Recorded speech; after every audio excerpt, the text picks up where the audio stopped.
Hello and welcome to the news at 7, where we get to the heart of the day's stories and communities across Scotland tonight.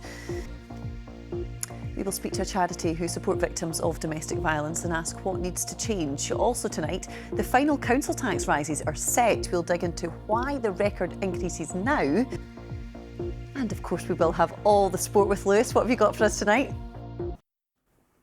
Let's get a roundup of the stories making the BBC News app in Scotland today, shall we? A teenage boy has died after being found seriously injured on a street in Glasgow. Emergency services were called to Clarendon Street at about 10:30 last night. Police say the death is suspicious and are investigating.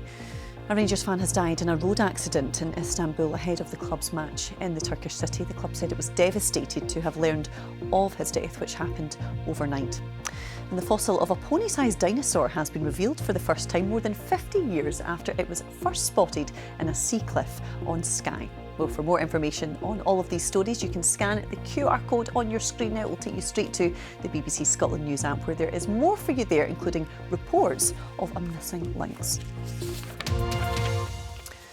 Well, Mary Black was just 20 and still a student at Glasgow University when she was elected as an SNP MP for Paisley and Renfrewshire South in 2015. She went on to spend 11 years in total at Westminster. Now, a new documentary takes a look at her life so far, including her diagnosis with ADHD. Martin Geisler caught up with her on Scottcast, the podcast, and he told me how the diagnosis has impacted Mary's life. Believe it or not, Amy, I have kept my eye on the game for you as well throughout all that. You can multitask. I certainly can, as it stands. Well, I will let you get back to watching that, Lewis. Thanks very much. That. Thank you.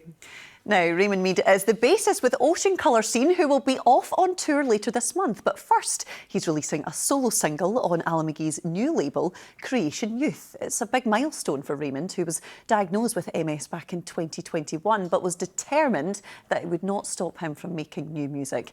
Our arts correspondent, Polly McLean, grabbed a chat with him. Oh, a huge moment for Raymond, who's back on the road later this month with Ocean Colour Scene. They'll be in Glasgow, Aberdeen and Dunfermline next month. Something that we don't have to wait long for. Our Christopher, who's here with the weather. It's felt very mild. It has been very mild indeed. Let me show you some of the Weather Watcher pictures that